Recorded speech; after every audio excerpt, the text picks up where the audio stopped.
Midi 14h, Sud Radio, la France dans tous ses états. Et on apprend, les amis, que vaper devient fumer. Bienvenue chez Club Shop, plus un magasin de cigarettes électroniques. Il y a une définition dans l'article 23 du PLF qui explique que les produits du vapotage deviennent maintenant des produits du tabac. On est sur un petit business plan des familles. Ils vont se voir gréver de tous les interdits du tabac. La fermeture pure et simple de tous les sites e-commerce qui vendent de la vape. On est très inquiets. C'est des annonces qui vont avoir une portée très large sur notre secteur. Cerise sur le gâteau, un changement de statut pour les boutiques spécialisées. Il y a une demande hyper forte et nous, on est sur une offre quali. Ah ouais, pour ça, il y en a 3 dans la même rue. Que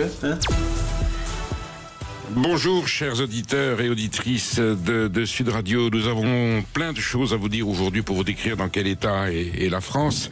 Je vais commencer par vous poser la question, ou on va se poser la question, nos paysans peuvent-ils encore nourrir la France? On est en droit justement de se poser cette question parce que les chiffres du commerce extérieur agricole sont tragiques.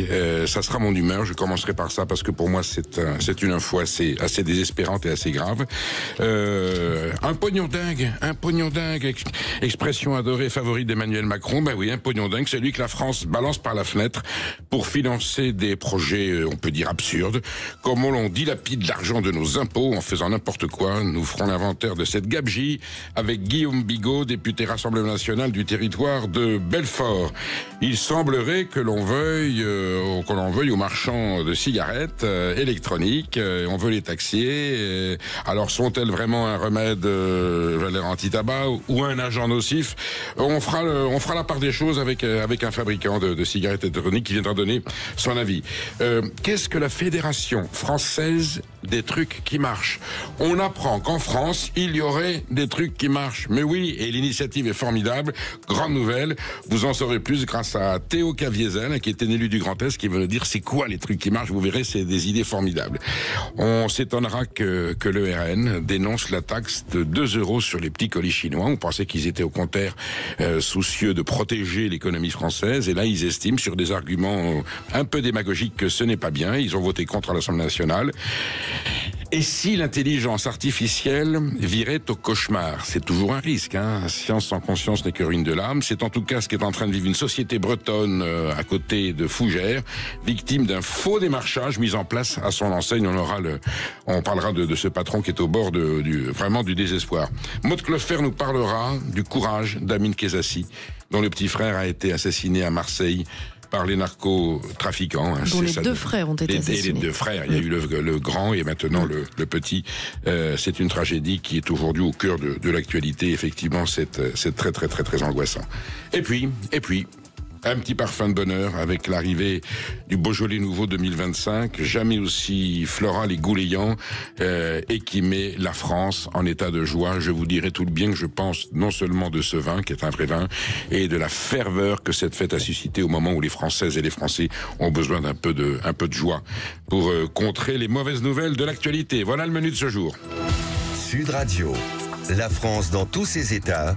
L'humeur de Perico. Alors je vous le disais, nos paysans peuvent-ils encore nourrir la France? On en est au point de se poser la question. Bon, la réponse pour l'instant, oui, en partie, mais dégringolade historique pour les exportations agricoles françaises, le solde de notre balance commerciale s'est effondré de 93% en 8 mois. Ainsi, pour la première fois depuis 1978, la France va importer plus de produits agricoles qu'elle n'en exporte. Mais c'est totalement aberrant. Pour ce qu'on est en droit de considérer comme la meilleure agriculture du monde, pas par sa puissance, parce qu'il y a d'autres, évidemment, la Russie, les États-Unis, le Canada, mais en termes de qualité, de diversité, d'expérience, d'histoire, enfin, c'est un trésor, l'agriculture française, qui devrait être une source de richesse. Nos agriculteurs et nos agricultrices, nos paysans devraient être j'allais dire, les gens les plus heureux du monde, tant l'opulence que pour engendrer cette qualité agricole devrait les rendre heureux, en tout cas, à défaut de riches, en tout cas heureux. Or, depuis l'acte unique européen de 1986, voulu par Jacques Delors, les sociaux-démocrates qui disaient qu'il faut ouvrir le marché, on jette en pâture notre agriculture sur un marché international où règne un libre-échange sauvage. C'est pas de l'économie de marché, j'allais dire libérale au sens initial du terme. C'est un libre-échange sauvage qui ne profite qu'à ceux qui ne respectent aucune norme, aucune règle. Nos agriculteurs, notre agriculture est donc exposée à une concurrence déloyale, totalement faussée. Comme on dit, oui, concurrence loyale, libre et non faussée, dit la Commission européenne. Non, pour le coup, ce n'est pas vrai. Elle est déloyale, elle est faussée. Et on impose à nos agriculteurs, à nos agricultrices, à nos exploitants agricoles, des normes de production strictes, nécessaires, qui sont souvent des conquêtes du consommateur, qui sont nécessaires pour l'environnement, nécessaires pour la qualité des aliments. Et bien ces normes ne sont pas appliquées à des produits que l'on importe de pays où ces règles n'existent pas. Voilà. Donc, on met sur le marché, on jette en pâture, comme je le disais, sur le marché, une agriculture française de qualité, faite par des paysannes, des paysans consciencieux, qui respectent des normes environnementales, qui respectent des règles commerciales, des règles alimentaires, et on ouvre le marché, et la preuve du Mercosur, on va en discuter encore longtemps de ce Mercosur. Et ce matin, nous entendions Annie Genevard, ministre de l'Agriculture, de l'Agroalimentaire et de la Souveraineté Alimentaire sur France Inter. Elle s'est démenée, la pauvre, face aux questions des journalistes de France Inter qui lui présentait l'évidence. Enfin, 93% d'effondrement des exportations, ça veut dire que c'est un échec politique total. La classe politique est totalement responsable, peut-être les syndicats agricoles et la FNSEA, mais en tout cas la responsabilité politique des différents gouvernements de gauche et de droite. Il n'y a eu que 2-3 ministres qui ont pris le taureau par les cornes. Je pense à Stéphane Le Foll du temps de François Hollande et à Julien Denormandie sous Emmanuel Macron. Pour le reste, les ministères de l'Agriculture n'ont pu que constater ou accompagner ou aggraver ce bilan absolument désastreux. L'agriculture française, c'est ce qu'il y a de plus précieux. Le général de Gaulle le savait. C'est notre honneur, c'est notre gloire, c'est notre fierté. C'est surtout une source de richesse, une source de bienfait, une source de bien-être. Eh bien, on est en train de la laisser crever. On est en train de la détruire. Et je pense que c'est un sujet essentiel qui devrait être au cœur de la prochaine campagne présidentielle de 2027. Parce que si on n'a plus de paysannes, si on n'a plus de paysans, c'est la France qui va crever et qui va disparaître. Allez, vous restez bien avec nous. Si vous vapotez, le sujet qui vient vous concerne. On attend vos appels en direct sur Sud Radio au 0826 300 300. À tout de suite. Dans tous ces états, le fait du jour. Taxation, interdiction, tutelle, la vape est dans le collimateur du fisc. L'article 23 du projet de loi de finances 2026 aligne la cigarette électronique sur le tabac. Même normes, même contraintes. De quoi affoler les vapoteurs, certains élus, certains médecins même qui militent pour un usage encadré de la cigarette électronique dans le but de sevrer les consommateurs de tabac. Bref, le bras de fer est lancé et nous en parlons aujourd'hui avec Hervé Delille, PDG de Sigousto. Bonjour. Oui, bonjour. Bonjour Hervé Delille, merci d'être à l'antenne de Sud Radio. Moi j'avais toujours compris que la vaporette, la cigarette électronique était un remède pour juguler la consommation de tabac. Il y a l'explosion des prix évidemment, c'est l'attaque financière. On rend le paquet de cigarettes inaccessible à certains moyens. Et puis ceux qui veulent le prendre volonté, avaient recours à la cigarette électronique, qui était donc une mesure de santé publique. Et là tout d'un coup nous apprenons qu'il y aurait un projet de taxation d'un projet de quelque chose qui ferait du bien à la santé.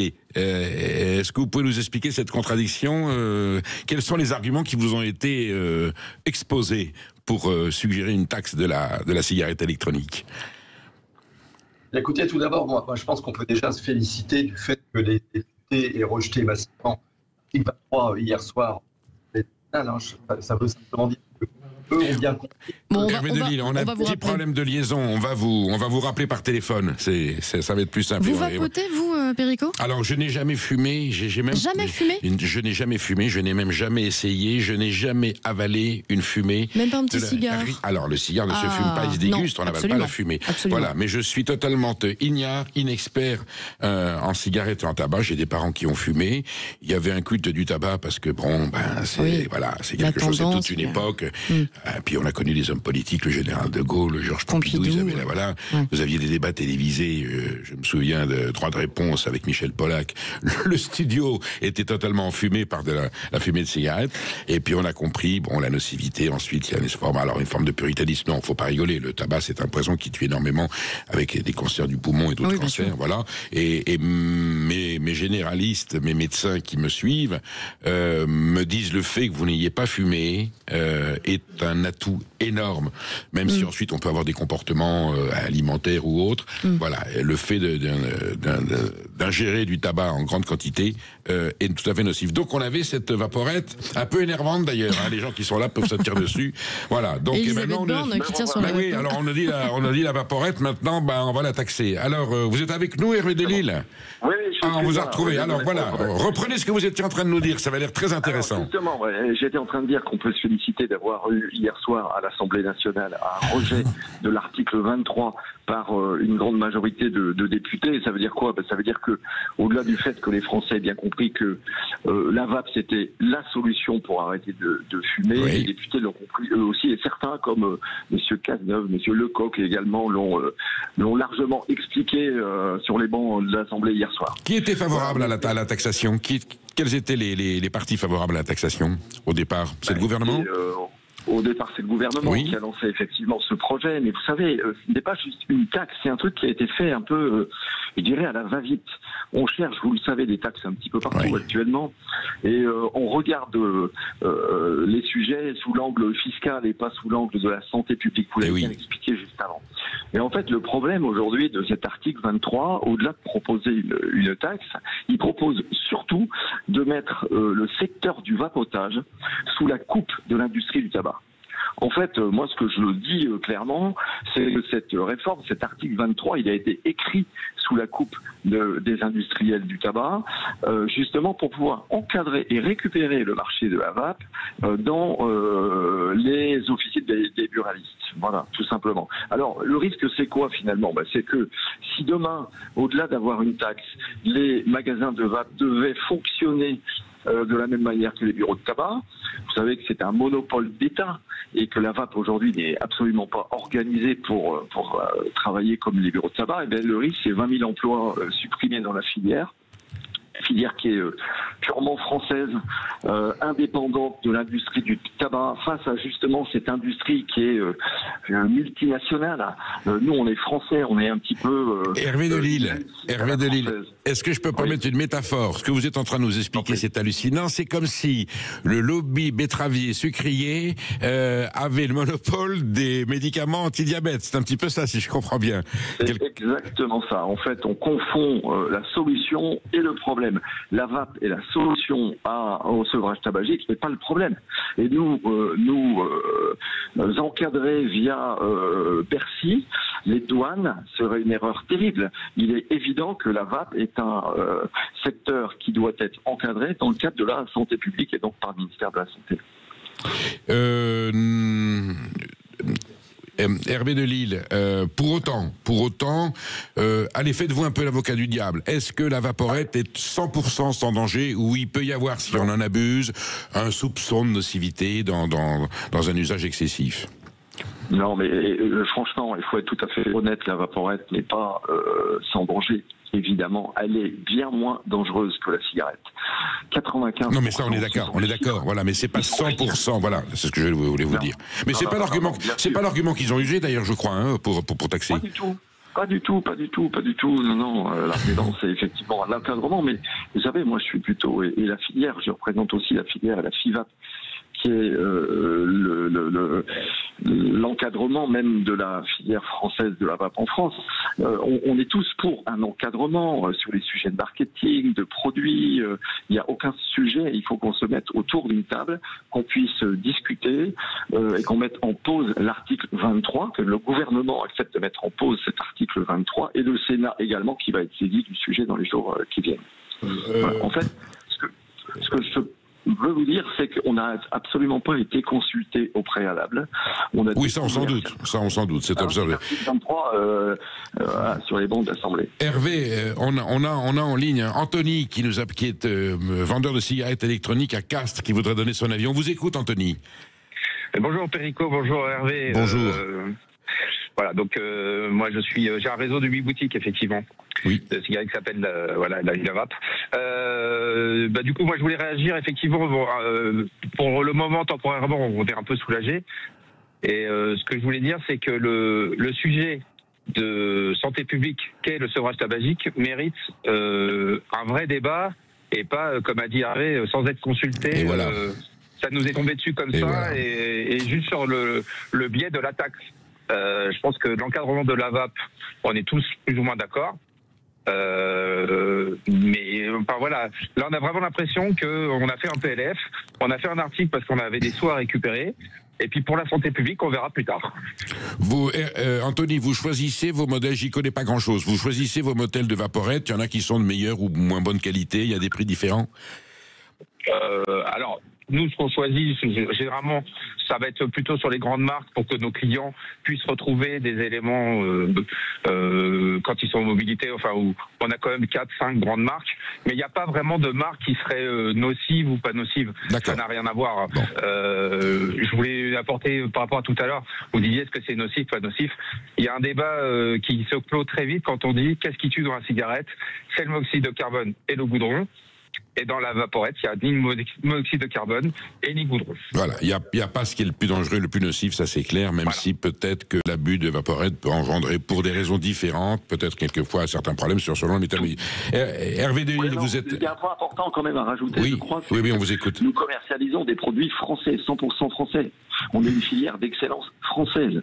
Et on parle beaucoup d'encadrement. Et encore une fois, on est d'accord pour qu'un encadrement se mette en place. Ah oui. Mais il existe déjà. Il existe déjà parce que les produits sont mis sur le marché 6 mois après avoir déposé auprès de l'ANSES la recette et après qu'elle soit validée pour une mise sur le marché. Vous êtes sous contrôle, vous êtes sous contrôle d'organismes publics qui s'assurent que, voilà, comme on sait le faire en France avec la DGCCRF, avec les normes sanitaires, vous n'êtes pas jeté comme ça en libre circulation sans qu'il y ait de... Pour autant, vous seriez une source d'enrichissement fiscal. Donc c'est ce qu'on dit en fait. S'il y avait une démarche, j'allais dire vraiment politicienne, et c'est un petit peu le cas, c'est ça qui crée malaise. Si c'était juste pour justifier parce que c'est important pour la santé ou pour l'économie, non, c'est histoire de renflouer les trous dans les caisses de l'État. C'est ça qui vous agace. La taxe qui est prévisionnelle reste relativement faible.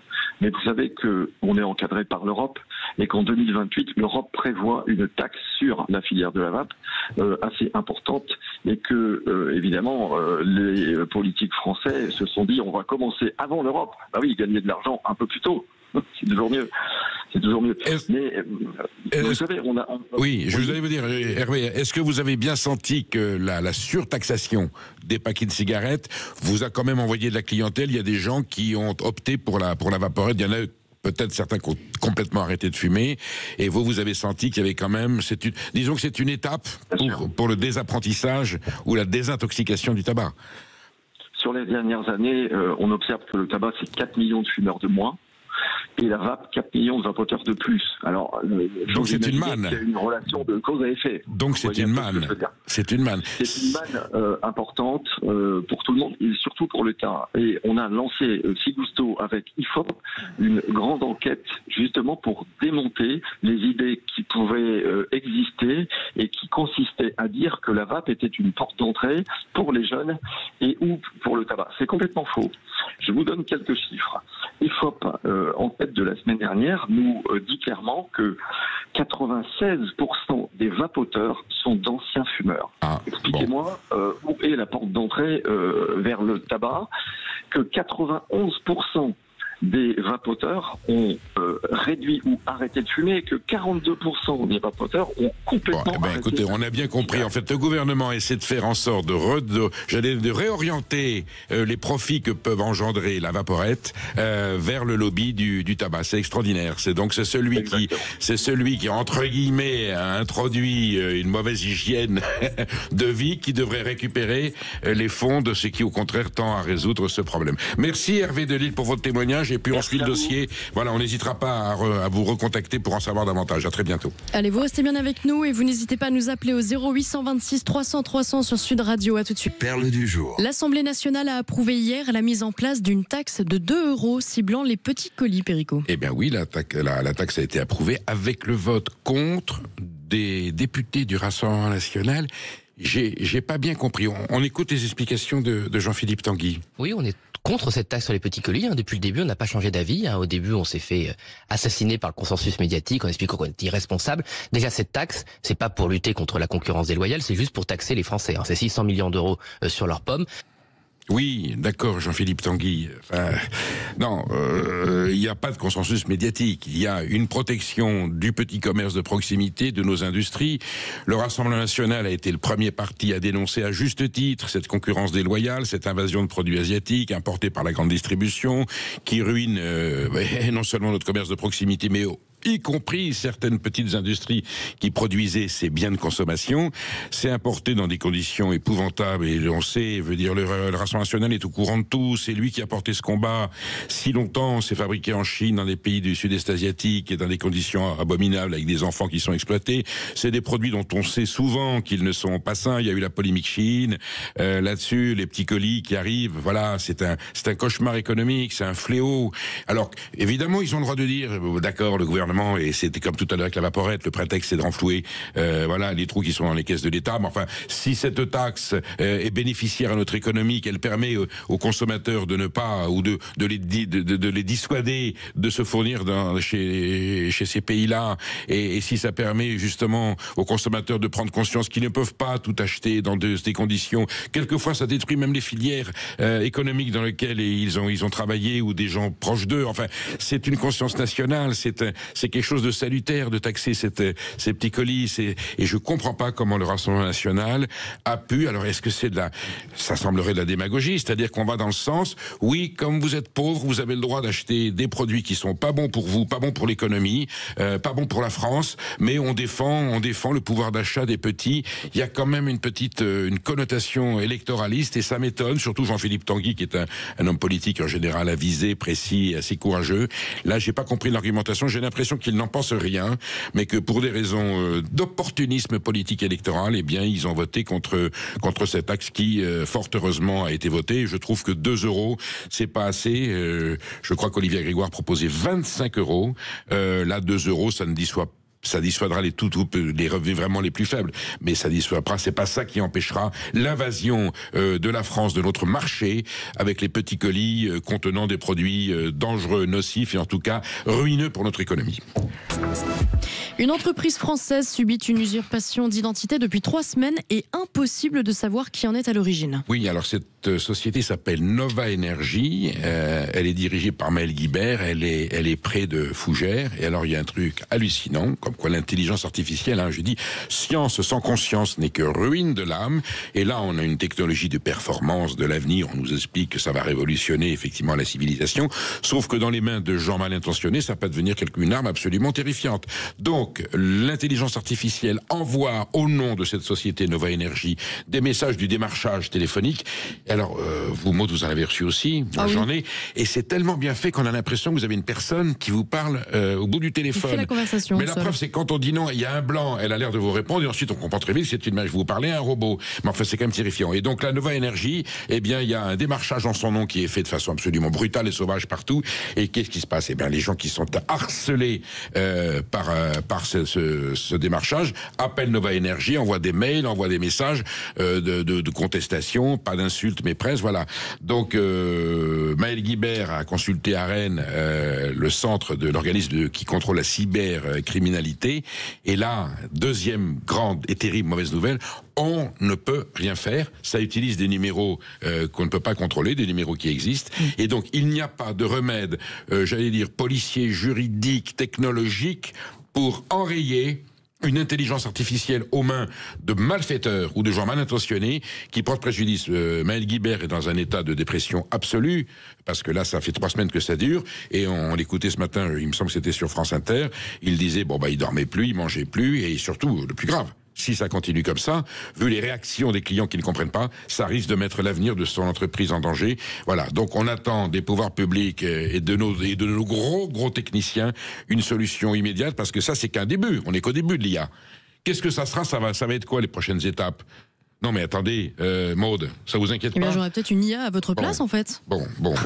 Maud, on va parler d'un autre sujet un peu plus tragique évidemment et infiniment plus douloureux.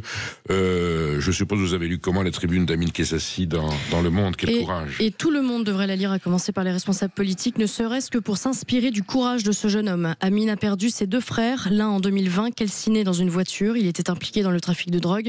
L'autre jeudi dernier, alors qu'il avait choisi, lui, de lutter contre le narcotrafic aux côtés d'Amin. Il a été abattu par balle au volant de sa voiture. Une vengeance liée à son engagement contre le narcotrafic. Et alors, oui, très certainement. On a tué le grand frère. On a tué et là, il l'a dit ce matin, on a tué mon petit frère. Pour rien. Mehdi, le second frère, était membre de l'association Conscience, fondée par Amin après l'assassinat de leur aîné Brahim en 2020, une association qui vise à soutenir les autres familles de victimes et à interpeller les pouvoirs publics. Et Amin n'y va pas de main morte. Il s'est même présenté aux élections européennes, puis aux législatives aux côtés du nouveau Front Populaire. Alors si le choix du mouvement politique est discutable, le sens de son engagement, lui, est salutaire, loin du calcul et du clientélisme, ce qui est une denrée rare de ce côté de l'échiquier politique. Que dit-il précisément dans cette tribune du Monde publiée hier? Amin y dénonce la lâcheté des commanditaires et exhorte l'État à comprendre qu'une lutte à mort est engagée. C'est autre chose que les discours politiques habituels. Il écrit qu'il est temps, je cite, de faire revenir les services publics dans les quartiers, de lutter contre l'échec scolaire qui fournit aux trafiquants une main-d'œuvre soumise, de doter les enquêteurs et les forces de police des moyens dont ils ont besoin, de renforcer, de soutenir réellement les familles de victimes du narcotrafic. Fin de citation. Son combat est loin d'être fini, mais pourvu que son appel soit entendu et que ces mots ne deviennent pas un prétexte pour certains de se dédouaner de leurs responsabilités. C'est toute la nuance entre ce qu'on appelle la récupération politique et ce vers quoi cette récupération devrait tendre, à la responsabilisation politique. Je pense que, la classe politique, nos gouvernants ont pris la dimension de cette tragédie parce que là, on a franchi, le maire de Marseille l'a dit, M. Payan, on a franchi un seuil totalement terrifiant. On voit pas vraiment les moyens d'empêcher, puisque c'est une forme de terrorisme. Ça peut tirer partout, n'importe où. Alors il y a des initiatives, Place Net XXL, lancées par Gérald Darmanin. Bruno Retailleau a aussi, bien sûr, tenté d'enrayer ce phénomène, mais bon. Des cris d'alarme ne manquent pas. Alors, vous disiez, c'est peut-être pas un bon choix, la France Insoumise. Si la France Insoumise veut bien s'emparer de ce dossier, de le faire avec l'énergie qu'on leur connaît. Oui. Pour certaines choses, ils ont une énergie redoutable, bien sûr. Bon, et en plus, ça touche à leur c'est vraiment une partie de la population qui c'est leur clientèle. Oui, en fait. Alors c'est vrai qu'on dit aussi, il y a des hommes politiques qui disent c'est la bourgeoisie. Mais du bon côté, du mauvais côté, c'est ça qui est compliqué pour la France Insoumise. A dit, c'est les consommateurs qui sont un peu complices du maintien de ce trafic. Oui, en parlant des bourgeois de centre-ville. Oui. Les bourgeois de centre-ville. Bon, écoutez, en tout cas, Amin Kessassi, courage, pugnacité, il ne lâchera pas le morceau et évidemment, on est de tout cœur avec lui. Bon, allez, on termine avec une note positive. Le Beaujolais nouveau est arrivé.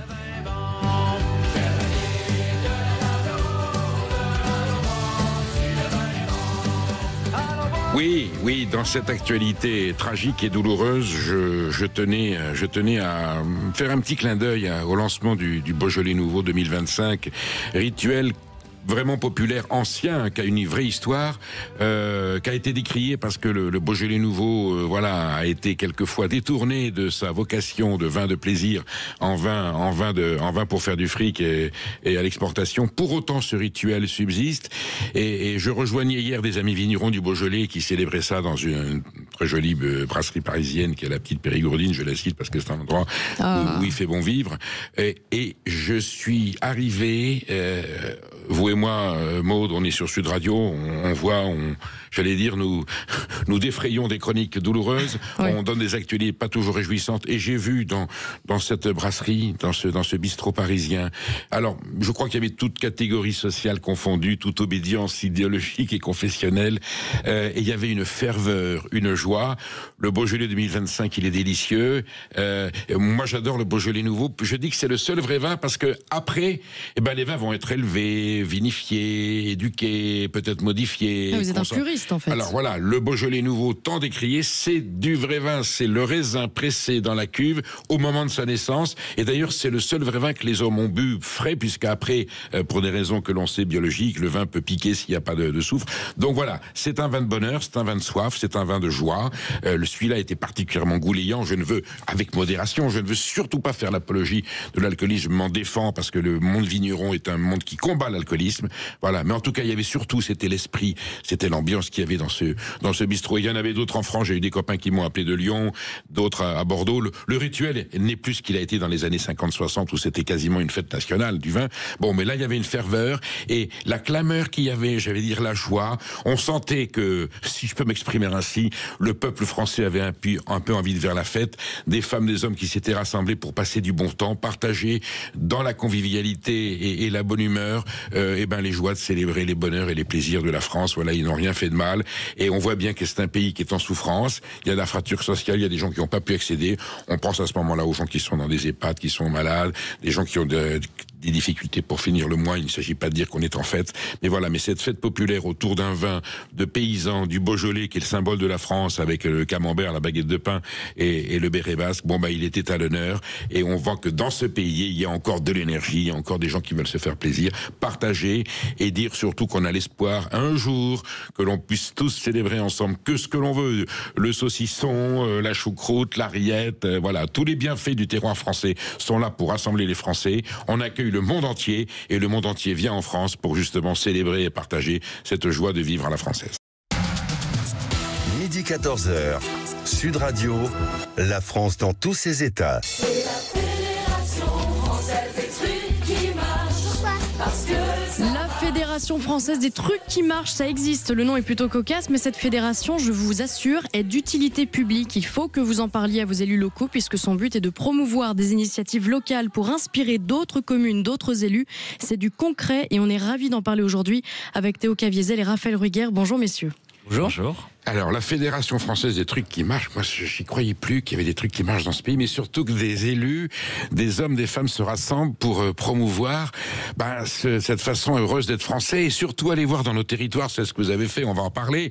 Il y a partout dans les communes de France, dans les moindres contrées, voilà, dans nos villages, dans nos vallées, des hommes et des femmes qui se rassemblent pour trouver ici une initiative, un projet, une idée, des jeunes, c'est scolaire. J'ai regardé sur votre site, c'est fabuleux, ça va dans tous les sens. Voilà, c'est la France qui gagne, quoi. On nous dit que ça va mal, mais non, on a envie que vous ayez le pouvoir, tout simplement. Hein, vous êtes bien placé pour en parler. Je sais bien. Vous êtes vous-même élu dans une super commune. Vous êtes dans le Neuvy-sur-Barangeon, c'est la belle Sologne, c'est le département du Cher, c'est le Berry. Mais il se passe des choses, il y a du gibier, il y a plein de choses à Neuvy-sur-Barangeon. J'adore cette commune, je connais bien le secteur. Et vous arrivez de Langres, il y a un fromage merveilleux à Langres. Merveilleux, des remparts, d'Hydro, les Lumières. Et les sources de la Seine, donc vous êtes dans la Haute-Marne, dans la Champagne un peu pouilleuse, voilà, différente. Et puis votre troisième acolyte, comment il s'appelle? Christophe Arnoux, qui est du Pays Basque. Cibourg, qui est ma commune. Non mais je crois rêver. Enfin voilà. Bon. Et Grégoire Bourgeois, aussi cofondateur de la fédération. Je commence par Théo Caviezel. Allez, en 2 mots. Comment est née cette idée? Puis ensuite, Raphaël donnera aussi son point de vue. Comment est née cette idée? Si on parle de la genèse, c'est Raphaël. Allez, Raphaël, vous voyez, Théo vous donne la parole. Comment a surgi cette idée, tout d'un coup? C'est une idée de Grégoire Bourgeois, qui est un passionné... il est d'où, lui, Grégoire Bourgeois? Grégoire Bourgeois, il est de Versailles. Il a longtemps travaillé en politique, d'abord en collectivité, à la mairie d'Elancourt. Il a travaillé aussi à l'Assemblée nationale, puis à Bercy. Donc, il a connu tous les échelons de la politique en France. Et il y a quelques années, j'étais donc stagiaire au sein du cabinet qu'il a créé, le cabinet Évidence, et je venais d'être jeune élu à Neuvy-sur-Barangeon. Je lui racontais la vie locale, et un jour il me dit, mais tu sais, j'ai une vieille idée et j'en rêve, c'est la Fédération française des trucs qui marchent. Allez découvrir des initiatives qui sont portées par les communes, qui ont fait leurs preuves et qui sont duplicables ailleurs en France. Quand Maud m'a parlé de ça hier, j'ai dit, tu racontes des trucs qui marchent. Mais si, tu vas voir, c'est formidable. Et voilà, vous êtes là tous les deux. Maud. Et effectivement, non, mais elle était très précieuse. C'est vrai que l'intitulé est assez insolite, truc qui marche, voilà, on dirait presque une blague. Et non, c'est très sérieux. Alors, le nom est assez cocasse, mais ça veut tout dire. La mission en est néanmoins très très très sérieuse, puisque depuis 4 ans nous sillonnons les routes de France. Nous avons rencontré près de 400 élus directement dans leur commune et identifié 70 trucs qui marchent, qui sont des initiatives clés en main pour les élus, mais aussi pour les candidats, puisque le 15 mars nous irons voter, encore me direz-vous, mais cette fois-ci pour 500 000 Françaises et Français élus dans nos communes. Alors ça transcende un peu les sensibilités politiques, vous êtes plutôt d'une côté de l'échiquier, il n'y a peut-être pas les deux extrêmes aussi quand même, il y a aussi des maires insoumis ou RN qui sont des élus. C'est pas le sujet. Ils sont élus démocratiquement, ils nous appellent, écoutez, j'ai un truc qui marche à vous présenter, on va les voir. En tout cas, c'est une réponse à cette phrase très très usitée en France aujourd'hui, il n'y a rien qui marche. Il n'y a plus rien qui marche. Ben si, la preuve par les trucs qui marchent. Exactement. Alors, on le voit. donnez-nous des exemples, Théo Caviezel. Mutterholz, un maire ancien enseignant qui, après 30 ans ailleurs de sa commune, revient et voit que les enfants ne vont plus à pied ni à vélo à l'école, alors qu'avant, c'était évidemment le cas. Il a reconquéri des petits chemins entre les maisons pour que les parents puissent laisser leurs enfants aller à pied ou à vélo à l'école. Donc ça leur permet d'aller à l'école avec un itinéraire. Et des exemples comme ça, vous en avez plein. Et vous êtes même venu avec la boîte à trucs, Théo. Exactement. Alors je sais pas où c'est. Oui, vous pouvez montrer à la caméra, bien sûr. Donnez-la moi, que je la montre à l'image pour ceux qui nous regardent sur YouTube. 70 initiatives à dupliquer très largement parce qu'il y a les élections municipales en mars 2026. Et voici 70 idées pour transformer le pays. La boîte à outils de François Hollande, il parlait de boîte à outils. Je sais pas ce qu'il y avait dedans. Enfin, pas grand-chose parce qu'il ne s'est même pas représenté. Là, c'est concret. C'est très concret. Alors il y a quoi ? Il y a des idées, il y a des projets, il y a des suggestions. Raphaël. Ce sont 70 initiatives prêtes à l'emploi pour les programmes des candidats, quelle que soit leur étiquette, pour inspirer leur programme. Et puis surtout, il y a un enjeu vital pour la fédération, c'est que tous ces trucs qui marchent se dupliquent massivement, parce que ces initiatives ont fait leur preuve dans des communes. Et maintenant, si on imagine qu'elles soient dupliquées dans des centaines, voire des milliers de communes, on aura contribué à notre échelle, avec tous ces maires formidables, à transformer un petit peu le pays. Si je comprends bien, on monte une liste, on n'a pas forcément d'idées comme programme électoral à proposer à nos concitoyens, on va là-dedans et on peut trouver un projet. Complètement. En fait, il y a 3 trucs. Il y a tout d'abord le livre qu'il faut absolument acheter pour Noël, qui relate 4 années d'aventure sur les routes de France qui décrit toutes ces initiatives à découvrir. Ensuite, il y a la boîte à trucs. La boîte à trucs, ce sont 70 fiches pratiques sur 70 trucs qui marchent, qui peuvent animer des discussions au sein des listes ou en associant aussi des habitants qui ne sont pas forcément sur la liste mais qui peuvent participer à ces ateliers. Et enfin, en début d'année prochaine, il y aura la machine à trucs, un générateur de programmes en ligne pour trouver des trucs qui marchent pour sa commune, selon une thématique, selon le nombre d'habitants de sa commune. Dites-moi, je vous suggère comme ça la chose très très simplement, vous pourriez pas en faire une pour Sébastien Lecornu ou Emmanuel Macron, un petit truc qui marche, ils en ont bien besoin aussi. Mais complètement, mais en fait nous on le met à disposition de toutes les Françaises, tous les Français, et on est ravis de voir que cette initiative, ces trucs qui marchent, inspirent même au plus haut niveau de l'État. On a organisé une soirée à la veille du Salon des maires, on était 1600, la ministre Françoise Gatel qui vient chaque année. Très bonne ministre, elle est formidable. Elle vient chaque année depuis l'année 1, et elle était là l'année dernière en tant que ministre de la Ruralité, cette année encore en tant que ministre. Plusieurs conseillers de partis, de ministères et même de l'Élysée étaient là, et c'est très bien. Nous, ces trucs qui marchent, ils sont pour la France, donc ils sont pour tout le monde. Alors, en ce moment a lieu le Salon des maires et vous y êtes, vous êtes dans les allées, on peut vous y trouver, vous rencontrez les maires de France. Ça se passe comment ? Ils étaient au courant, ils vous connaissaient, ils connaissaient la Fédération française des trucs qui marchent ? Alors de plus en plus, et notamment on vous remercie, c'est notamment grâce à vous qu'on est de plus en plus connus. Il y en a encore qui ne nous connaissent pas, mais oui, ça commence, et on rencontre des vieux amis, parce que c'est une grande famille en fait, la FFTM. On a rencontré Eugénie Pontier d'Épinay-sur-Seine hier, elle nous a sauté dans les bras, parce qu'effectivement ça devient une grande famille, cette histoire des trucs qui marchent. C'est une association au niveau structurel. Exactement, loi 1900. Mais vous allez être reconnu d'utilité publique. Mais je pense qu'on l'est déjà. Comme les eaux minérales qui font du bien. Voilà. Comment ça se passe ? L'idée fait son chemin, quand même, ou non ? Ah oui, bien sûr. Ouais. On a ce momentum des élections municipales et on sent effectivement que là, les candidats ou les élus de nouveaux candidats s'emparent des trucs qui marchent. Alors, je suppose qu'il doit y avoir 2 temps. Il y a des idées que vous suggérez vous-même, mais je pense que vous devez aussi découvrir dans des territoires ou dans des villes des choses qui existent déjà, mais qui ne sont pas perçues comme des trucs qui marchent, qui sont des fonctionnements opportuns ou intelligents. Je me rappelle être allé dans des communes et la maire me dit écoutez, mon voisin m'a dit d'absolument vous accueillir, mais je sais pas trop quoi vous présenter. Et on tire le fil et en fait, oui, oui, un truc qui marche, deux trucs qui marchent, trois trucs qui marchent, parce que les maires, ils ont les deux mains dans le cambouis, ils n'ont pas le temps de prendre du recul sur leur politique, et ils se rendent même plus compte de tout ce qu'ils font de bien. C'est comme Monsieur Jourdain qui faisait de la prose sans savoir. Là, vous avez des maires qui ont des trucs qui marchent, ils savent pas qu'ils les ont sous la main, et c'est vous qui les aidez à le comprendre et à le développer. Ouais, on leur donne une bouffée d'oxygène, de positif, on leur dit bravo, merci, continuez. Alors, bien souvent d'ailleurs ce sont des élus locaux qui ne sont pas souvent invités sur les plateaux télé ou les plateaux de radio et qui ont énormément d'humilité et de modestie et il faut les pousser à ce qu'ils nous racontent ce dont ils sont fiers et ils font des choses formidables. Alors j'ai vu sur votre site, je les ai pris au hasard parce qu'ils m'ont un peu intrigué, il y a la carte unique de service public à 7. Ouais. Ça consiste en quoi ça, Agglopole de 7, au lieu de se dire que chacun a son logo, chacun a sa carte, chacun a son fonctionnement, le service public est là pour faciliter la vie des habitants. Et donc sur une seule carte, on va à la bibliothèque, on va à la piscine, on va à la déchetterie. Ça change concrètement la vie. C'est une petite maison France quelque part, c'est un peu l'idée de ça, qui rend service immédiatement. Planter une pépinière communale, c'est formidable ça.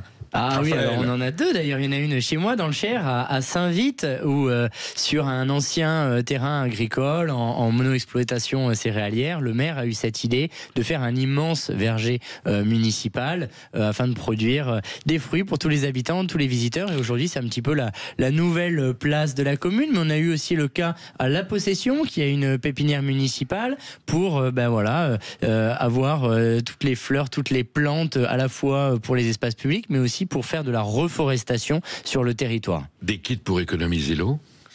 Courbevoie, bien sûr, avec Stéphanie Soares, qui est une formidable élue, très engagée dans sa commune et qui a imaginé avec son équipe des kits à offrir aux habitants avec des petits clips à mettre sur les pommeaux de douche, sur les pommeaux de robinet pour économiser l'eau avec des résultats qui sont chiffrés, qui sont tout bonnement et alors fantastiques. Le pompon pour moi, parce que j'ai vu ça à Vichy cet été en passant, le retour d'été dansant, mais c'est un succès fou. Et les gens se remettent à danser à Quimper. À Quimper et partout ailleurs en France. Idée, les gens sont autour du square, enfin du kiosque et ils se mettent à danser. Oui, c'est pas révolutionnaire, mais en fait la municipalité, elle vient quand même donner un petit coup d'accélérateur, mettre tous les acteurs ensemble et de se dire, vous le faisiez dans votre coin, on va en faire une véritable politique publique et ça cartonne. Bon, donc il n'y a pas que le Beaujolais nouveau qui donne du bonheur et de la ferveur aux Français. Non, ceci étant dit, on comprend que ce soit dans l'actualité. Les gars sont sérieux comme vous, je peux vous dire, ils sont nippés comme des princes avec les cravates et tout, comme des lords anglais. Et vous êtes là et je vous sens très impliqué dans ce combat.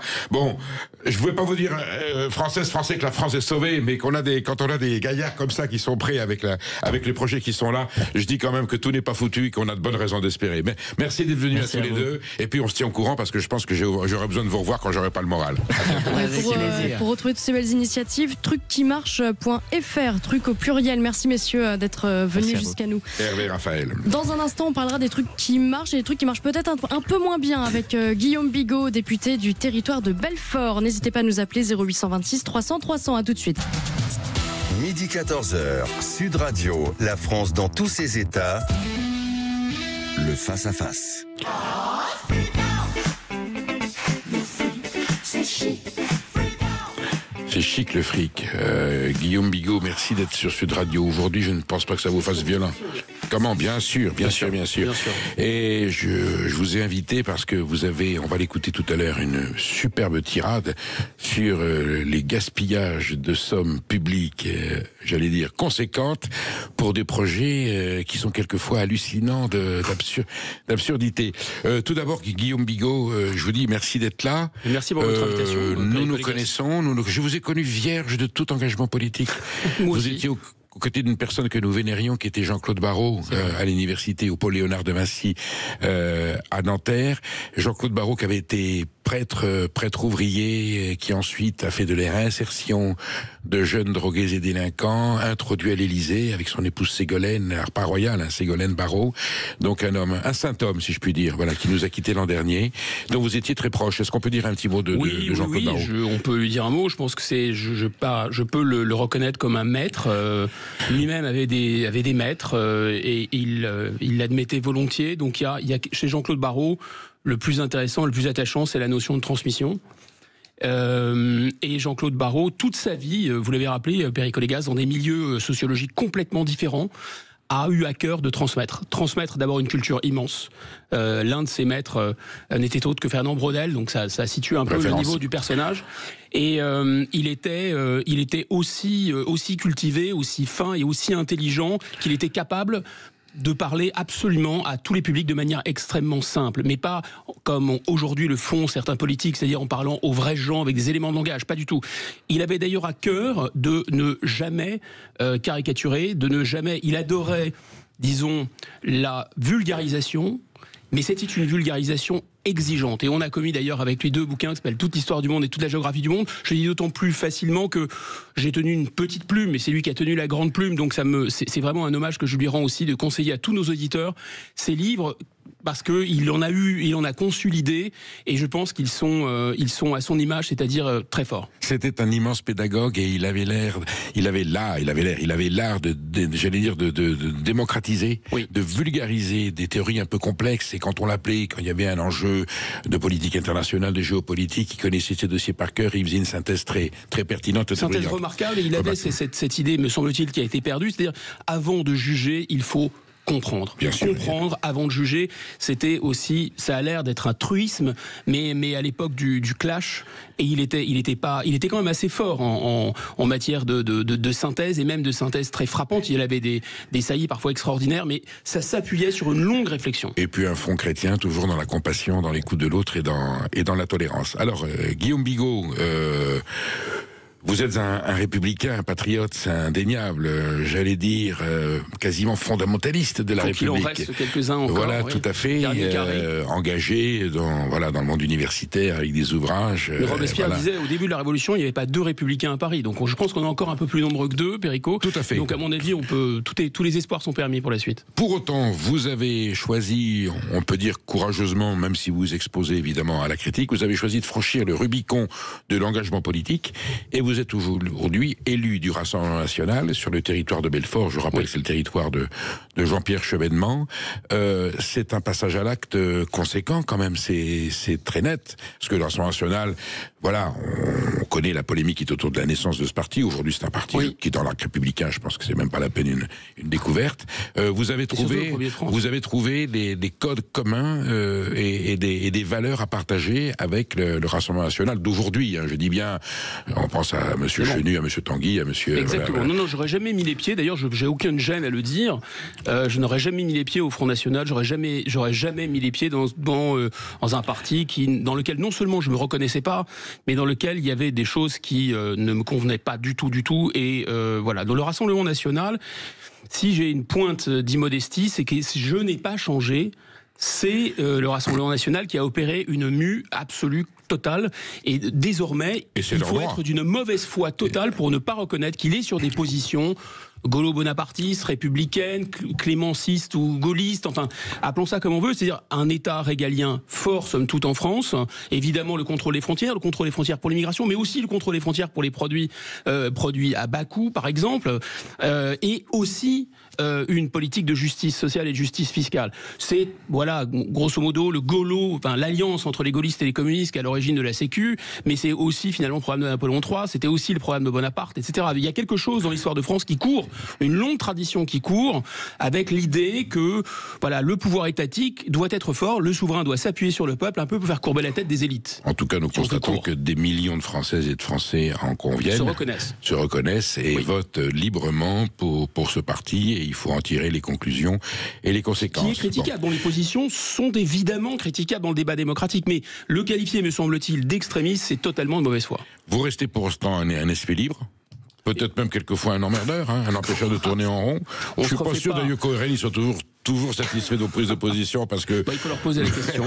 Mais j'allais dire, c'est leur problème et c'est le vôtre. Et là, vous êtes parti en guerre récemment. Mais honnêtement, c'est pas une secte, c'est pas une église et c'est pas une caserne non plus. C'est intéressant de le constater, c'est-à-dire que dans un parti comme le Rassemblement national et un parti de gouvernement, qu'est-ce que c'est qu'un parti de gouvernement? Je pense que c'est un parti qui reflète la société, qui est plus large sociologiquement, et c'est un parti aussi dans lequel parce qu'on a à cœur, nous, si vous voulez, d'avoir, c'est suffisamment critiqué, une ligne directrice, c'est-à-dire on vote, et une fois que c'est voté, on tient la ligne, évidemment, mais d'un autre côté, il y a des sensibilités très différentes.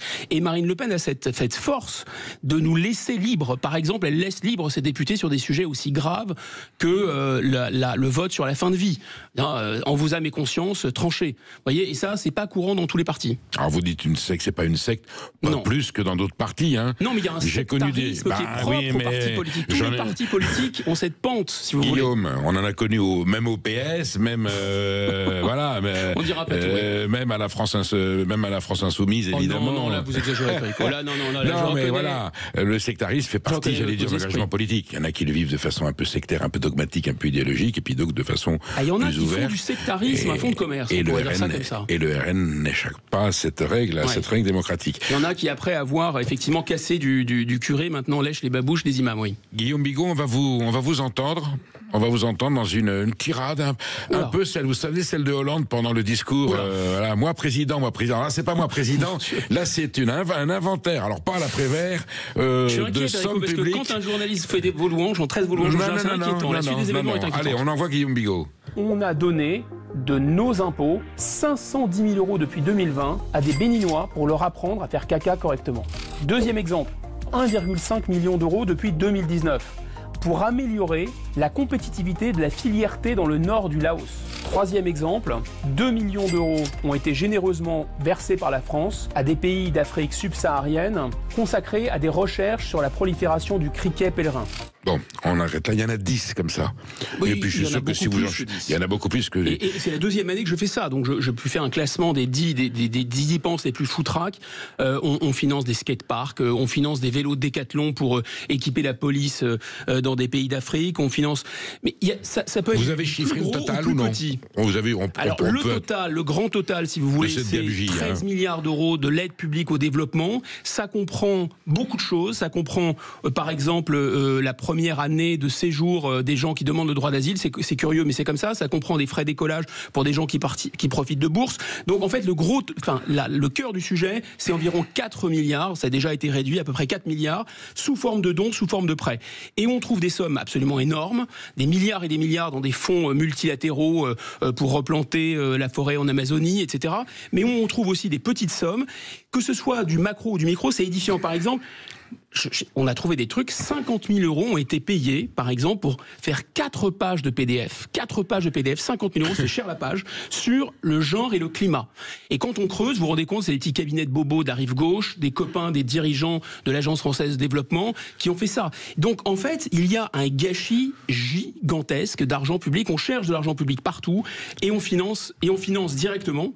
On finance indirectement aussi parce que on finance non seulement cette aide publique au développement, j'ai parlé d'une mission, moi je suis le rapporteur pour l'Assemblée nationale de ce budget-là, donc je dois produire un rapport. Donc vous avez des éléments précis pour pouvoir chiffrer. Je peux les convoquer, je les auditionne, je leur demande de me parler, etc. Ils peuvent pas. Alors parfois ils m'opposent le secret bancaire. Enfin.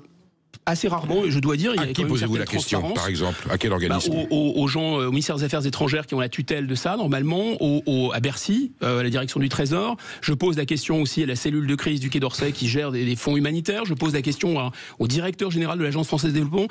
Peut-être en préambule dire un mot sur la qualité humaine et la qualité professionnelle de tous ces hauts fonctionnaires, ces fonctionnaires, ou même certains ont des contrats de droit privé, dont c'est beaucoup le cas à l'Agence française de développement. Il ne faut pas tomber dans la caricature. C'est-à-dire que l'aide publique au développement, ça peut être un levier intéressant pour un pays, c'est bien utilisé. L'aide publique au développement et les pays en ont réellement besoin. Et il y a des projets qui fonctionnent, effectivement. Le problème de cette aide publique au développement, j'essaie de lister les problèmes, c'est qu'en fait, il y a un saupoudrage gigantesque pour que la France tienne son rang, en quelque sorte. Pour faire simple, lorsqu'Emmanuel Macron est arrivé en 2017 aux affaires, il a eu une idée plutôt juste. Il a dit, écoutez, on ne va pas s'éparpiller, on va se concentrer sur les pays les plus pauvres, les pays du Sahel, qui sont des pays francophones, Mali, Niger, Burkina Faso, etc. Deuxièmement, on va articuler ce qu'ils appelaient les 3D, c'est-à-dire défense, développement et aussi la diplomatie. Et on va mettre, puisqu'on déployait des troupes sur place dans le cadre de Barkhane, on va essayer de faire quelque chose de cohérent, se concentrer sur la distribution d'eau, sur les routes, etc.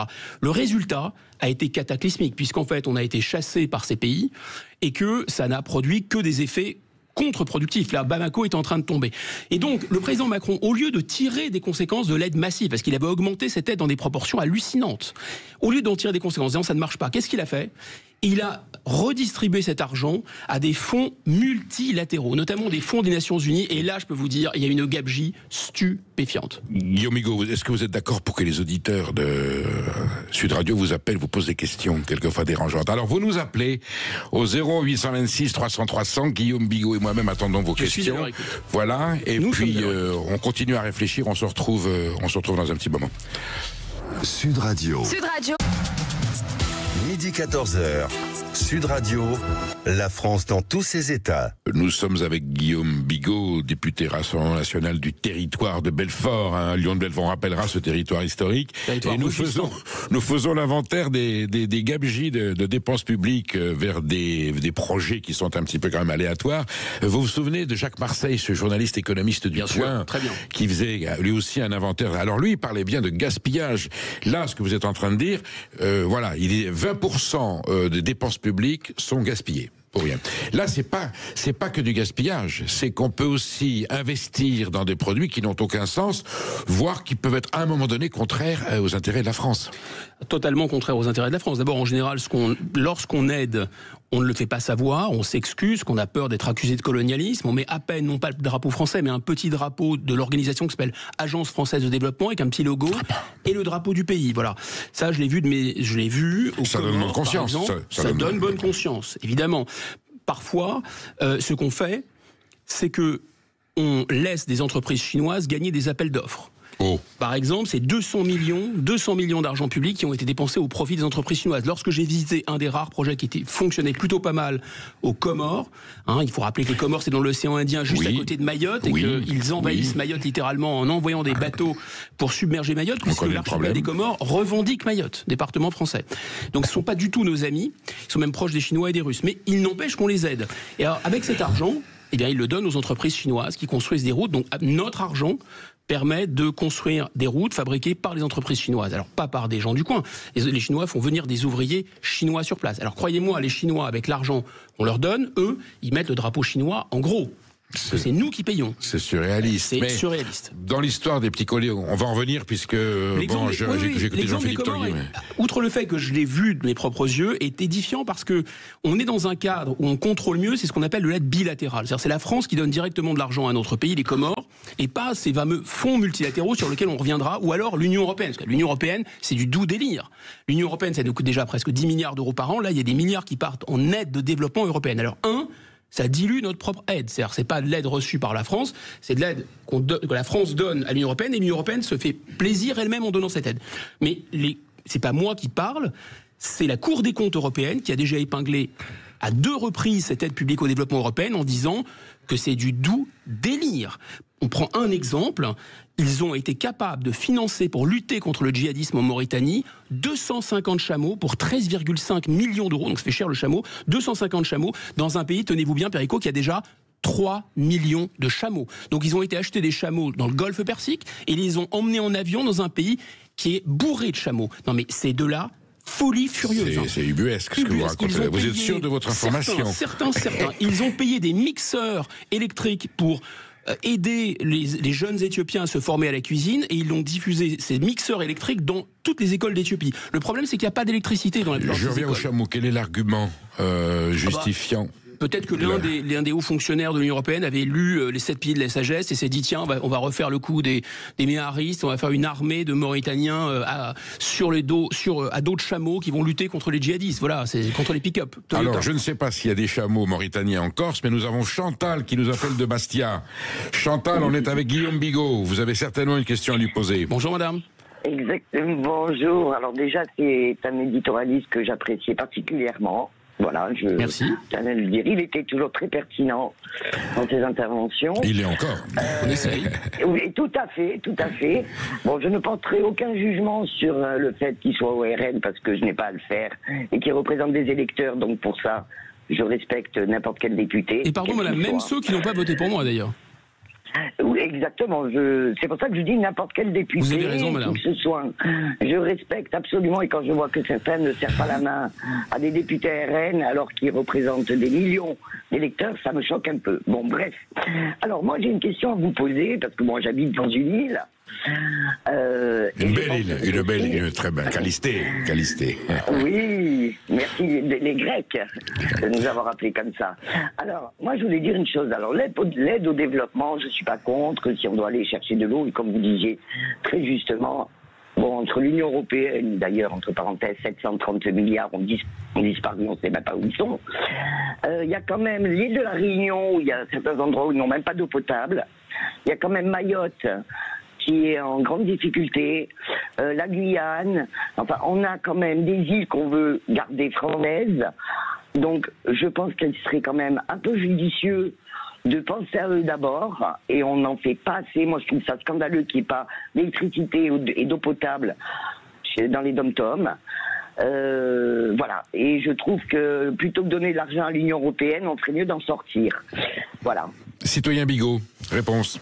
Non, mais c'est du bon sens, c'est-à-dire que Ce que dit Chantal, effectivement, c'est concret. Voilà, charité bien ordonnée commence par soi-même. Et on parlait de Jean-Claude Barrot qui citait fréquemment les Écritures, que celui qui dit qu'il aime Dieu, qu'il ne voit pas, et qui prétend aimer son frère qu'il voit, celui-là est un menteur. Donc on ne peut pas prétendre aimer son prochain alors qu'on n'aide pas son prochain, c'est-à-dire les gens dans les dom-toms qui sont nos concitoyens, ou même les gens dans le territoire de Belfort. Il y a un taux de pauvreté de 40% dans certaines zones du département.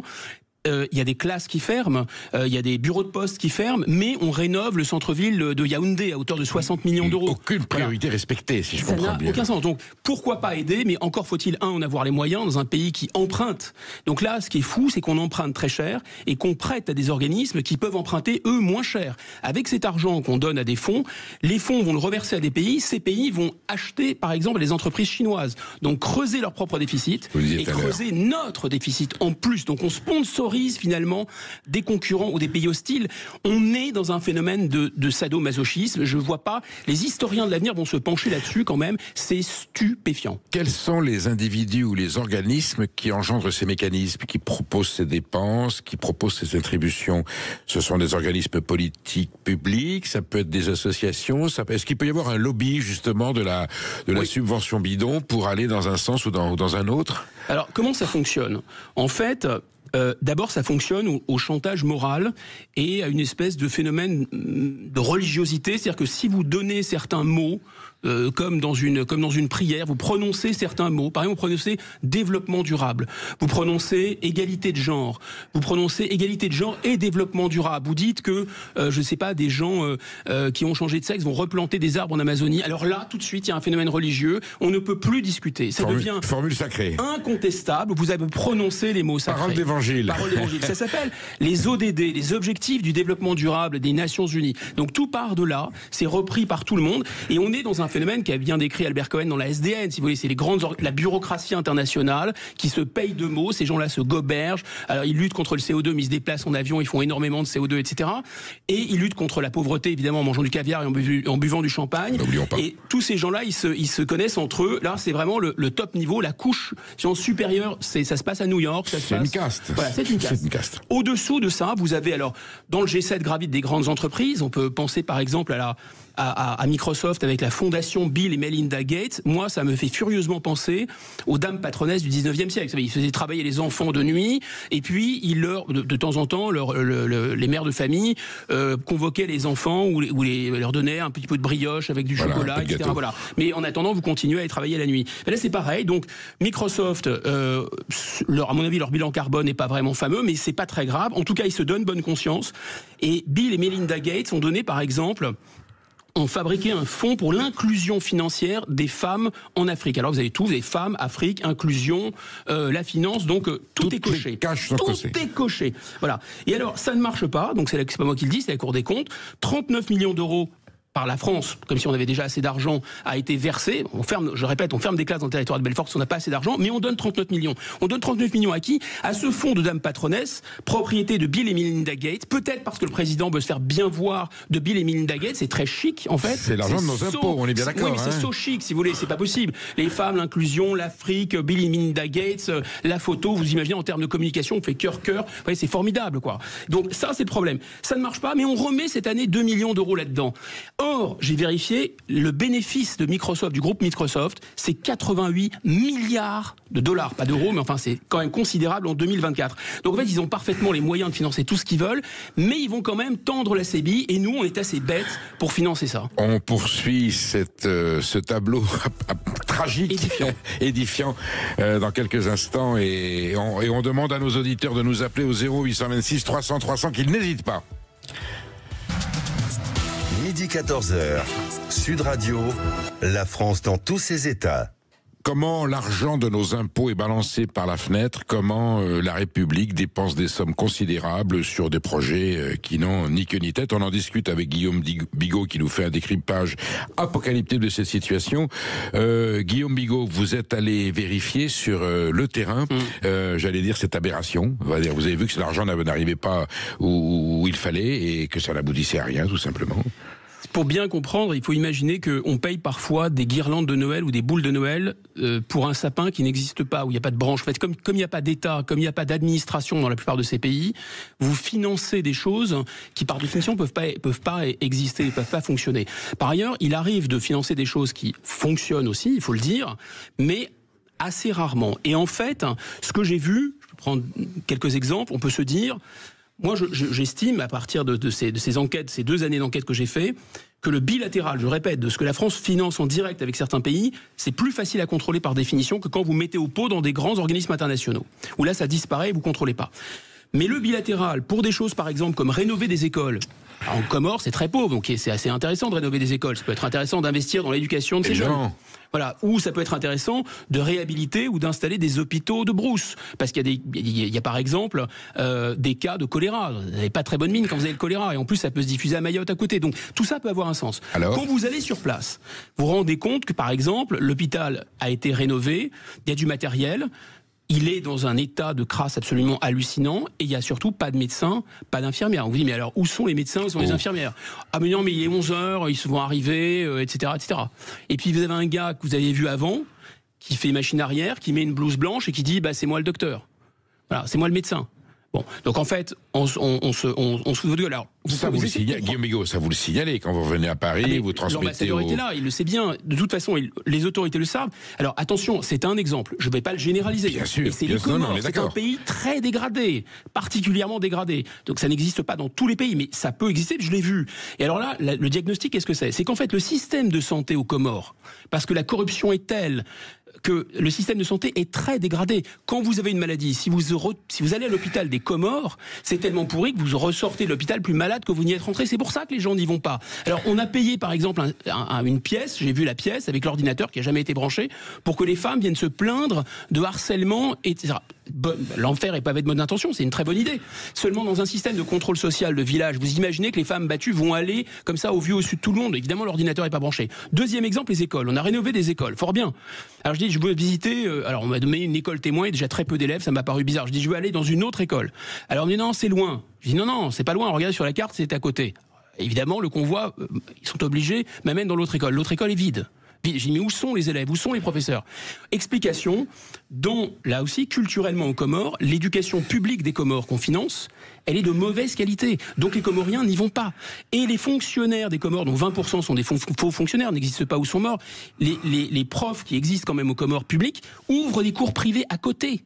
Donc on rénove des écoles qui sont vides. C'est un cauchemar ce que vous racontez. Mais ça, c'est aussi une réalité de l'aide publique au développement. Et ça, évidemment, on ne peut pas le questionner, parce que le questionner, c'est questionner finalement une idéologie. L'idéologie mondialiste, elle est très différente de l'internationalisme. L'internationalisme, c'est ce que portait Jean Jaurès, c'est-à-dire le fait que les pays doivent être solidaires les uns avec les autres. Mais imaginez qu'un médecin, par exemple, parce qu'on finance la formation de certains médecins. Pour le coup, aux Comores, on prend soin que les médecins restent aux Comores, heureusement. Mais dans certains pays, on finance la formation de médecins qui viennent tout de suite en France.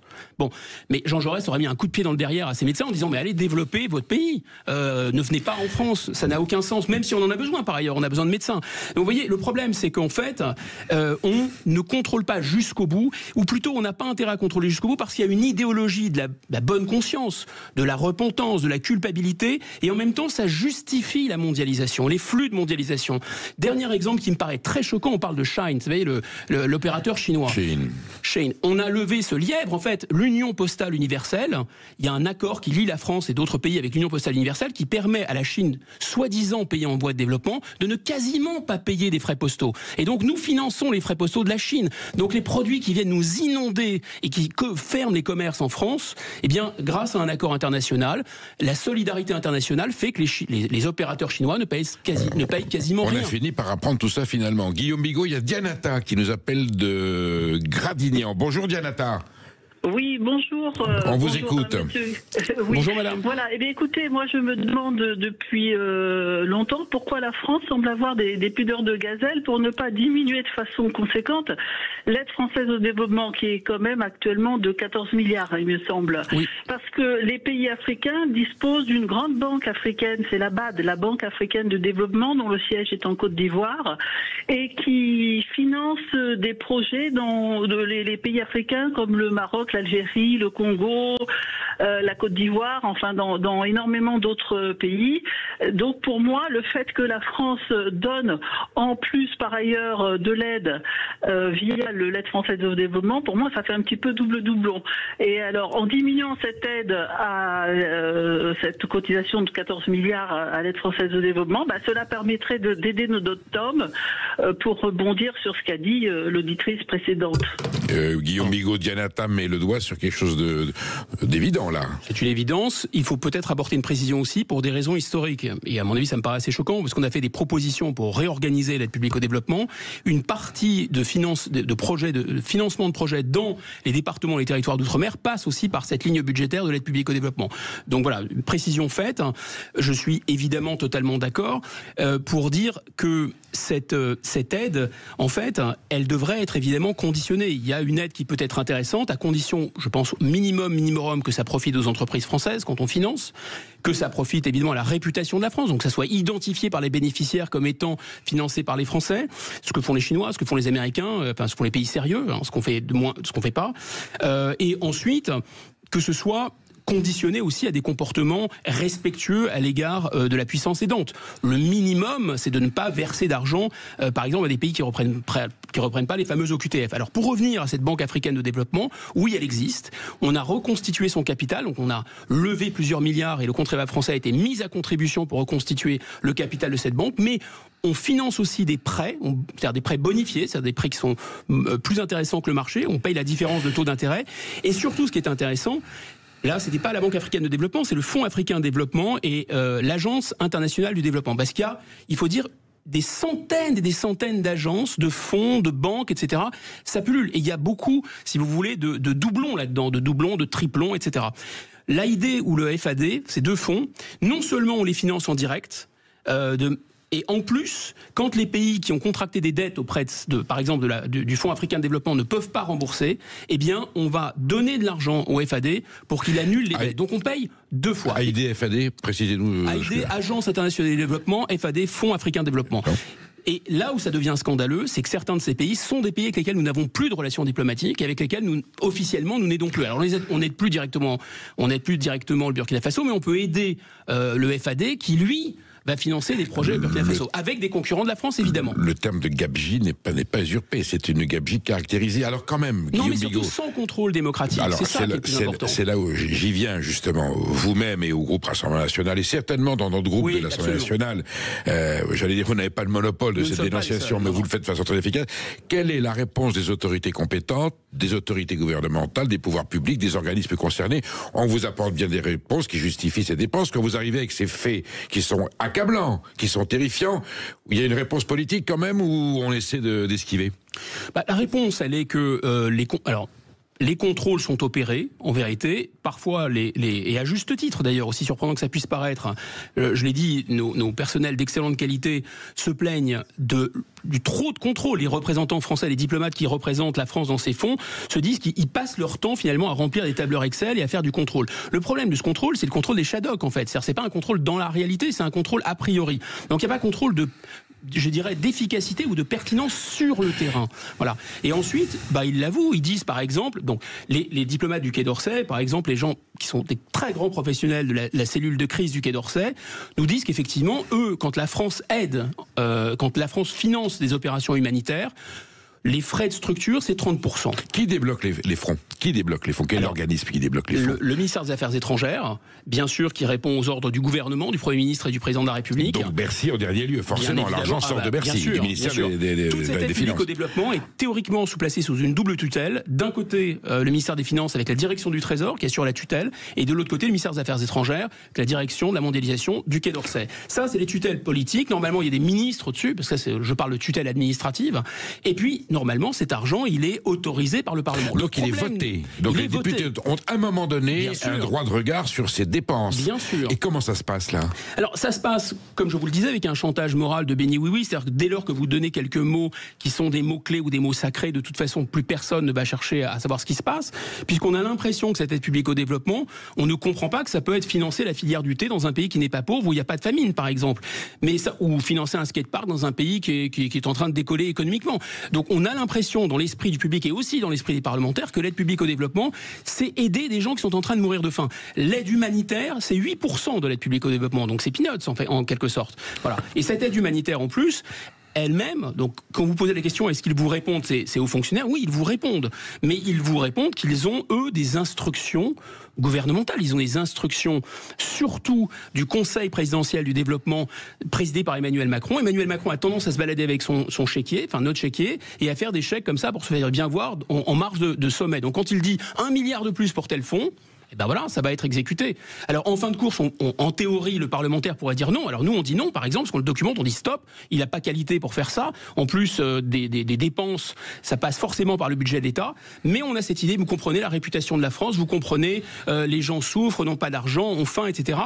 Notamment, je ne veux pas taper sur eux, c'est trop facile, parce qu'il y a des gens de qualité dans cette équipe, mais LFI, c'est en permanence le chantage à la mauvaise conscience coloniale. Il vous ramène toujours à cette idée, mais alors vous êtes nostalgique du temps des colonies. Là où c'est formidable, c'est que justement des pays africains nous disent, quand on les rencontre, ça suffit de nous traiter comme des sous-développés. On n'en veut plus. Ce pognon dingue que l'on balance par la fenêtre pour des projets ridicules ou scandaleux, voilà, on est en train de les décrypter avec Guillaume Bigot. Vous nous appelez au 0820.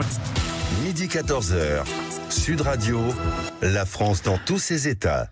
Nous sommes avec Guillaume Bigot, député et Rassemblement national du territoire de Belfort, et nous faisons cet inventaire, mais terrifiant, Guillaume Bigot, des dépenses publiques, voilà, destinées à des projets à la mort moelle-neu, voilà, honteux, contrôle, sans réaction, et puis finalement même vous avez beau taper sur la table, vous avez beau les signaler, vous avez fait un travail de comptabilité admirable, c'est public, vous l'avez dénoncé, et ça continue à fonctionner comme ça.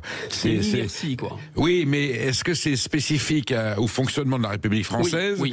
Ou est-ce qu'il y a une chape de plomb moral, comme vous disiez, une espèce d'expiation, de repentance qui fait qu'on est obligé de dilapider ces fonds vers des pays qui n'en ont pas besoin ou qui n'en verront pas la couleur éventuellement? Oui, surtout qui n'en verront pas la couleur, ce n'est pas les populations locales souvent. En vérité, c'est exactement ça, c'est-à-dire qu'il y a des sujets qui sont... Il y a des totems et tabous. Voilà, totems et tabous. Alors, on a parlé de l'aide publique au développement, mais on pourrait faire une émission exactement la même. Peut-être, cette fois-ci, non pas en milliards, mais en centaines de milliards d'euros sur le Green Deal, par exemple, qui vient à peu près de tomber au Parlement européen. Mais ça, c'est une folie furieuse. Moi, j'ai auditionné dans un autre rapport là-dessus le commissaire européen en charge du Green Deal.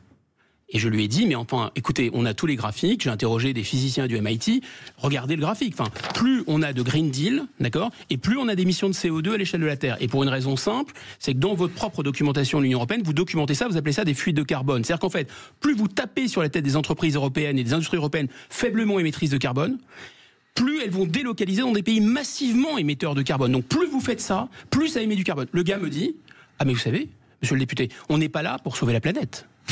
On est là. Alors j'ai dit, mais pourquoi vous êtes là? Et pourquoi vous nous tapez dessus en permanence? Et pourquoi vous accélérez l'appauvrissement et la délocalisation au profit de la Chine, des États-Unis et de l'Inde? Elle me dit, parce que nous, on veut être exemplaire. Donc en fait, quel aveu? C'est pas, vous souvenez de plutôt rouge que mort? Oui. Voilà. Là, on sera vert et mort. Ou mort.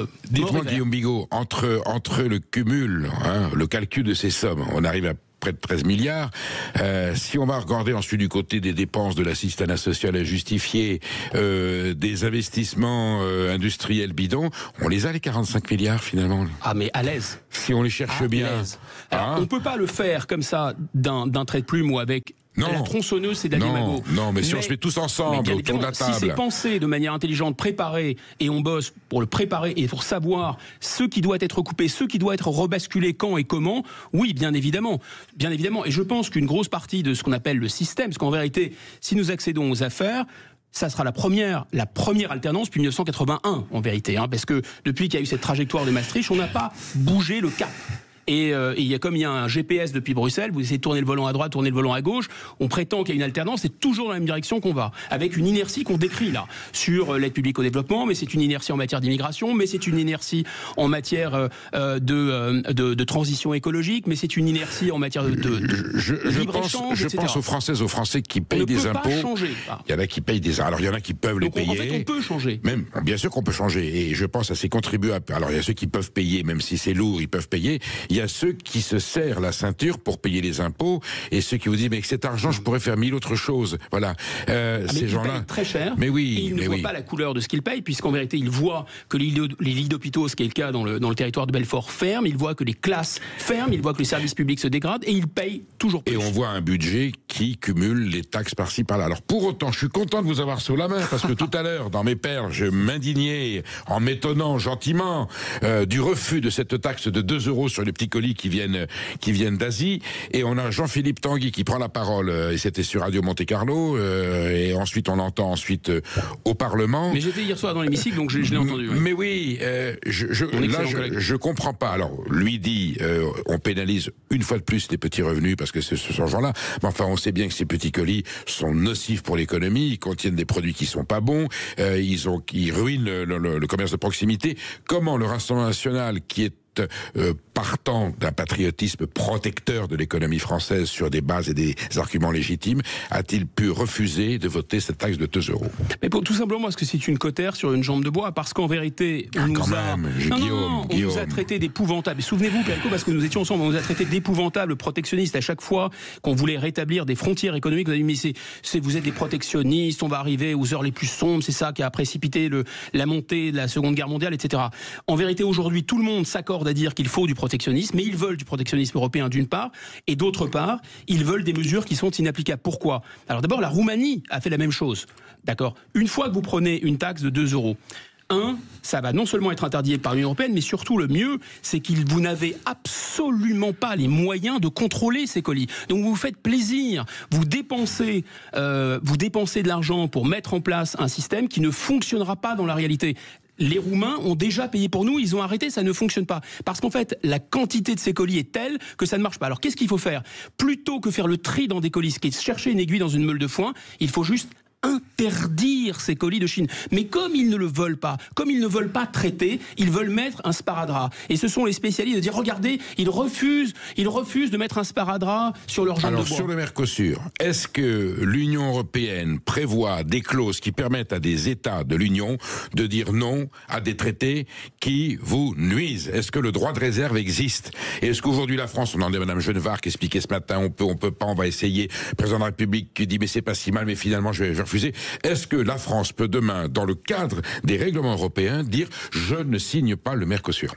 Mercosur ou mondialisation ou favoriser ces grandes plateformes anglo-saxonnes, souvent américaines, qui font venir des petits colis par millions, c'est toujours la même chose, c'est-à-dire qu'ils sont favorables, les gens qui nous dirigent, je répète, depuis 1992, sont favorables à ça. C'est pas ma question. Est-ce que nous avons les moyens politiques? Si un gouvernement français dit je ne signe pas le Mercosur, est-ce qu'il peut ne pas le signer? J'y viens, patience. En fait, ils ne sont pas pour. Mais le problème, et c'est là où le bas blesse, c'est qu'ils prétendent être d'accord pour stopper ces marchandises.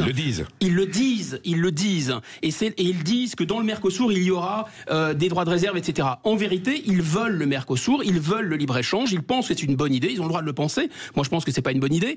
Et là où ça pose problème, c'est qu'ils mentent à la population en disant non, on va vous protéger, il y a un droit de réserve. En fait, ce n'est pas vrai.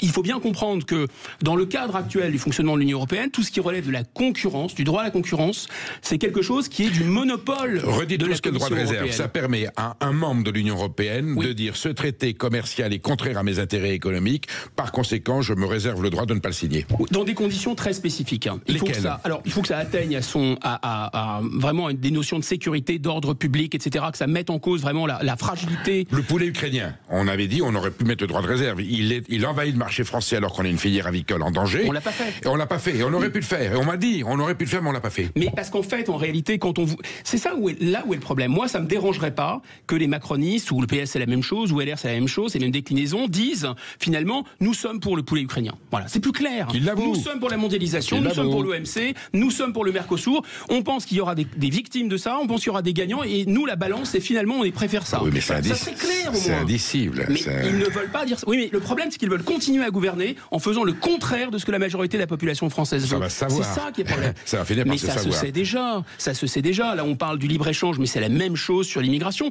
Les sondages montrent que l'électorat LFI lui-même, je m'en suis rendu compte d'ailleurs pendant la campagne électorale, l'électorat LFI lui-même en a assez de l'immigration.